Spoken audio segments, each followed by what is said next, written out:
Okay, so those of you who don't know me may not know that I am not from Columbus. I'm actually from the South, which means that when I talk, I expect for people to talk back to me. So we're going to try that one more time. Good evening, everyone. Good evening. That is so much better. So that's my baby you hear crying about racism. It's fine. You may hear him a few more times throughout the show, and that's fine as well. So David, thank you so much for the introduction. As David said, my name is Elsie Johnson. I serve as the Director of Leadership and Social Justice Programs at the YWCA Columbus. And that's my boss. I just brought everybody that I knew. And I also am the founder of Zora's House, which is the first co-working community and event space for women of color right here in Central Ohio. Thank you. So when I was first asked to do this event, I spent the next several weeks really racking my brain to try to think about how do I explain why I feel that Zora's House is so necessary for me and also for our community. And I was having a really hard time, putting it into words. So a few days ago, I was driving down the street with my husband, and I was like, babe, why do you think that spaces for people of color, spaces for women of color are so necessary in today's world? Now, him being the former president of the Black Student Union at his university, and also a preacher man, he immediately started to wax eloquently, and he shared with me the story of the black man nod. Now, I don't know if I'm allowed to really talk about the black man nod in a room full of white people, but we just gonna go with it. The black man nod is a nod from one black man to another, an acknowledgement, whether they see each other on the street or in a hallway, whether it's a stranger or a friend. It is this idea that from slavery to civil rights to Barack Obama to Ferguson to today, brother, I see you. And there was something so powerful about that imagery when he shared it with me. But at the same time, being a black woman, it just felt very masculine. And in some ways, that is really the story of black women in our country, right? The story of navigating multiple identities. What does it mean for me to be black? What does it mean for me to be a woman? And yet yearning, as so many of us do, for those moments where we can feel acknowledged, for those moments where we can feel seen.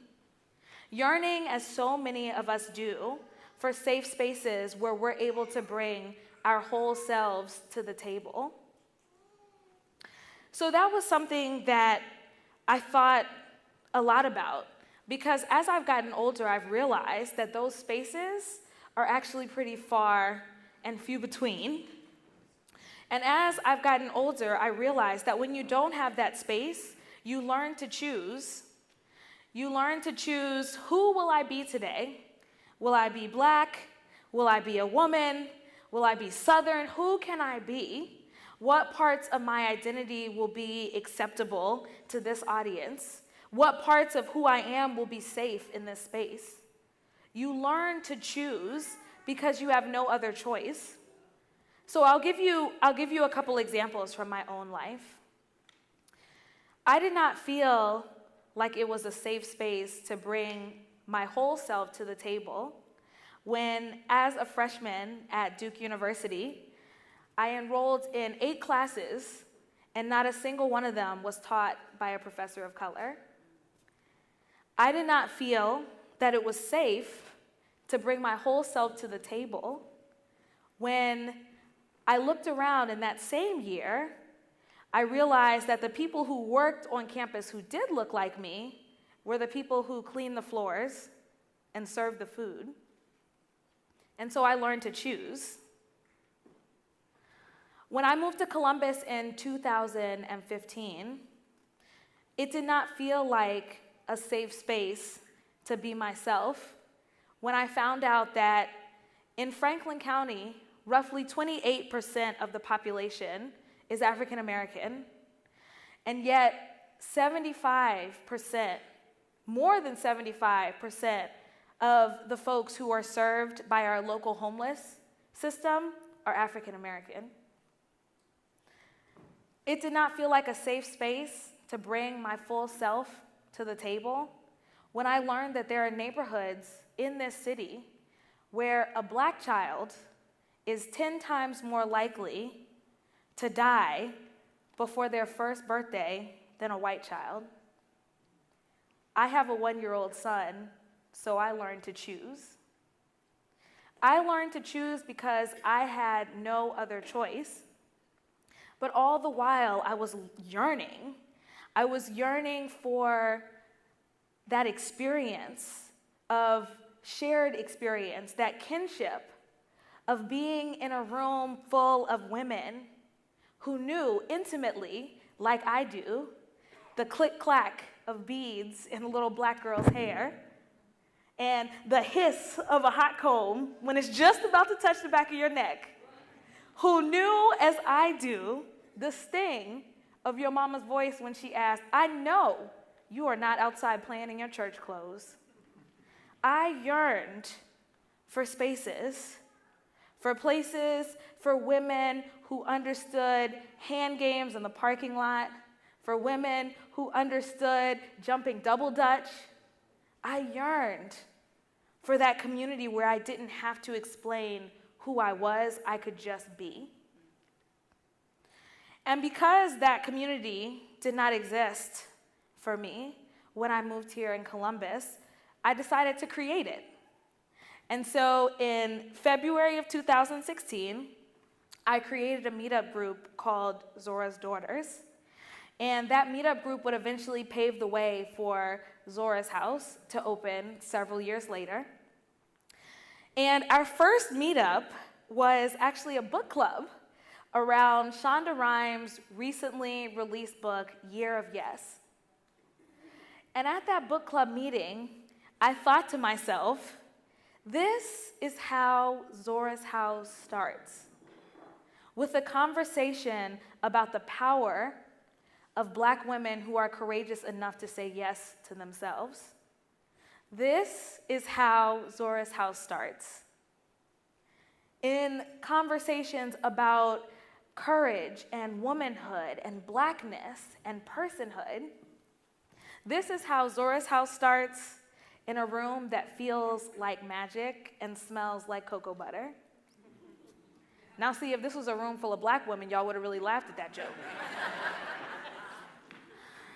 And so in that moment, and since that time, whenever people have asked me, why is it so important that Zora's House exists, I tell them that it's important because I yearn for women who know intimately, as I do, the click-clack of beads in a little black girl's hair, the sizzle of the hot comb at the back of your neck, the sting of your mama's voice when she says, I know you are not playing outside in your church clothes. And I remind them that Black men call each other brothers and Black women call each other sisters. And I tell them that there is a difference between segregation and congregation.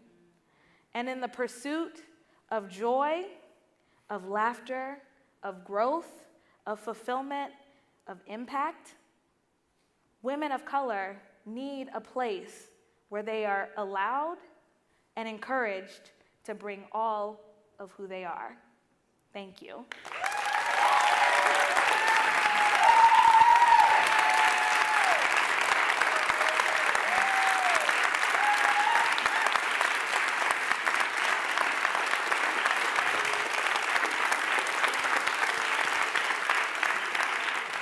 Who is Zora? So Zora is after Zora Neale Hurston. Boom, see some literary nerds in the room. So really quickly, the reason that I chose Zora's House is because Zora Neale Hurston wrote during a time when there was still a lot of stereotyping around people of color, especially women of color. So the idea was what was called the politics of respectability. It was, we can dress as well as they can, talk as well as they can. If we can show white people who would otherwise call us, you know, nigger and this and that, if we can show them that we are just as good as they are, then we can earn our humanity. And Zora wrote about very imperfect women.